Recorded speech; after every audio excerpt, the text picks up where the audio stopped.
Kasaragod Badiyadka police സ്റ്റേഷനിലേക്ക് വിശ്വ ഹിന്ദു പരിഷത്ത് പ്രതിഷേധ March നടത്തി.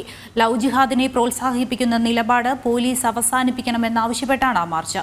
ഹിന്ദു ഐക്യവേദി സംസ്ഥാന സെക്രട്ടറി ശ്യാം മോഹൻ മാർച്ച് ഉദ്ഘാടനം ചെയ്തു. രമേശ് പത്മർ, ഹരീഷ് നാരമ്പാടി, വാമന ആചാര്യ തുടങ്ങിയവർ നേതൃത്വം നൽകി. ബദിയടുക്ക ഗണേശ മന്ദിരത്തിൽ നിന്ന് ആരംഭിച്ച മാർച്ചിൽ നൂറുകണക്കിന് പ്രവർത്തകർ പങ്കെടുത്തു. എന്തിനു വേണ്ടിയാണ് ഈ മാർച്ച് സംഘടിപ്പിക്കേണ്ടതെന്നത് ഇവിടുത്തെ സിഐയുടെ രാഷ്ട്രീയം കൊണ്ട് മാത്രമാണ് പ്രിയമുള്ളവരെ. നിങ്ങൾക്ക് എല്ലാവർക്കും അറിയാം, അദ്ദേഹത്തെ ബന്ധപ്പെട്ട ആളുകൾക്ക് അറിയാം. നിങ്ങൾ എന്തെങ്കിലും ഒരു ആവശ്യത്തിന് കള്ള് കച്ചവടത്തിനെ പെൺതാണിപെട്ടാൽ നിങ്ങൾ ആ ഒരു നേതാക്കന്മാർ സ്റ്റേഷനെ സമീപിക്കാറില്ല.